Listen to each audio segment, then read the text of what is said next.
Yeah, welcome back. And yeah, I know the title sounds clickbait, but just bear with me for a minute and decide for yourself after you've heard my ramblings. I mean, sure, at the end, I bet 90% of you guys would just think or say, come on, bro, it's not that deep. To which I would understand, it's the internet. It's not like we're not in the business of making things that aren't deep, very, very deep. When you think about it, life itself is not that deep, but here we are. Anyway, before I digress, I made a video reviewing a TV show that I've been following since 2022. Now, this video wasn't really coherent and well articulated. Not having a mic and having to record the audio using the phone over 3 weeks made it sound disjointed and will probably get skipped if it suddenly appeared on your feed. But I had fun editing it since I'm new to this space, so I think the 5 or 6 people that actually watched it to the end would at the very least understand what it was about, which was a criticism of a show that I really liked when it first came out. One of those shows that get you hooked on the premises while being superficial about it. I don't think I give the series a harsh review in general, except for the writers, who I think are fair game at this point, given that majority of writers in the last decade have all turned out to be hacks and one-hit wonders who write shit scripts without much thought to the stories they're trying to write, be it an adaptation or an original work.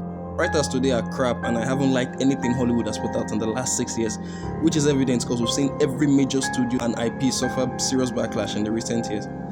I did not criticize the bad acting among some of the actors, even though most of them always seem to be phoning it in. I did not criticize the bad dialogue because, again, that's the fault of the writing. My problems were mainly with the writers of the show and the massive red flag of an internally controlled asylum of deranged lunatics called the group. A group that was an echo chamber that sent poor folks down rabbit holes on purpose to zero ends. So if you want to check out what I said about the group, watch the other video, it's somewhere there. I was fair to the series since I liked a couple of things in it. I just wasn't really happy with the new season for valid reasons, which was the writers just spinning BS in short episodes with cheap shenanigans to bait you to watch the next. Is this the worst show I've seen so far? No, and that's how it gets away, being superficial. But like with every work of entertainment, you get criticism for it, whether it is good or not. It just depends on which side of the fence you're sitting on. Now, fast forward to 6 hours after I dropped the video, I went online to check in on the group because I still follow some genuine conversations, and to my biggest surprise, I found that it had been deleted. Well, not entirely strange, right? Well, I wish it wasn't, because this is where it gets funny. I think the decision came from way up above, and no, I'm not talking about the production crew behind the show. No, I'm talking about the $1 million studio behind it.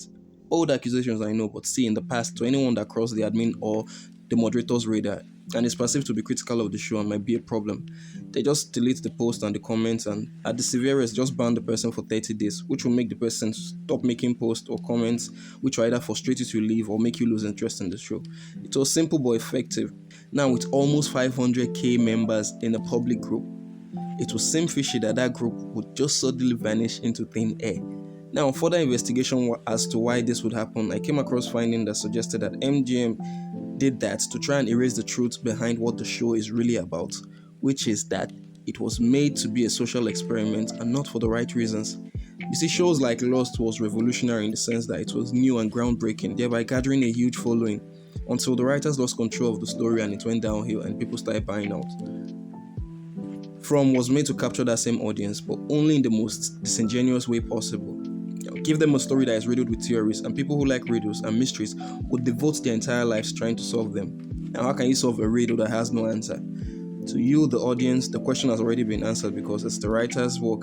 Wrong. There are no answers because the wrong questions were being asked in the first place. The show is held up by strings. Now, this is the wicked thing I find sickening. People creating fan groups or pages for a show is one thing I understand, but for a studio to create multiple groups with multiple fake accounts that will keep spamming these groups with theories that will send unsuspecting viewers on wild goose chase in order to retain viewership with a show that lacks direction and answers is fraudulent. Because at the end of the other side are real people who are being robbed of their money, time, sanity to fill these greedy studio pockets. Making a show bad and vague on purpose to prey on neurodivergent people who like puzzles and theories to keep them engaged and to keep them renewing whatever streaming platform they are watching the show on, bringing other gullible people in is wicked. Now, the sad thing is, unsuspecting people are still defending the show with their lives because they've been brainwashed into thinking it is really good. But if you step back and look at it from season 1 to 3, questions have been thrown at you more than 1,000,000 times and none has been answered. Now, I don't pay for streaming services. I pirate everything I want to watch. So aside losing my time, I'm not losing anything. Not even my genuine interest like I had when the show first aired. But there are people who take out money to feed these shit services because of groups like that that are generated to give their shit products online buzz and fake advertisements. It's so disingenuous to lie to gullible, unsuspecting audience, create a shitty product, create groups with studio accounts to hype up the product and make money off people who don't know any better. Sending neurodivergent folks down rabbit holes on a badly written show to have them theorize over every single detail is criminal. It's a scam. This is Mr. Beast level nonsense, but I'm not going to say that out loud. Now, the admins have gone on to create other groups and have been trying to sell the story that the group was deleted because full episodes were uploaded to it, which is a lie. You admin. In a bid to keep people still engaged in the show, the production crew have sent out all the episodes of season 3 to supposed podcasters and whatnot under the guise of pre-screening for the press. That's to keep these people leaking little bits of details that will want to make you watch the next episode. Now, these podcasters have also gone on to leak all the episodes online, and people have seen when the correct season 3 ends, and it has left them more infuriated than ever. I mean, someone even said it was written on acid. So people will leave before the show is even ending, and a lot of them has left. The show has become a disaster, and I'm glad it's burning down because the intentions behind making it were fraudulent from the beginning. So now, MGM, I will not be silenced. You will not silence me, and maybe now I'll even begin to review each episode to show how bad your fraudulent product is.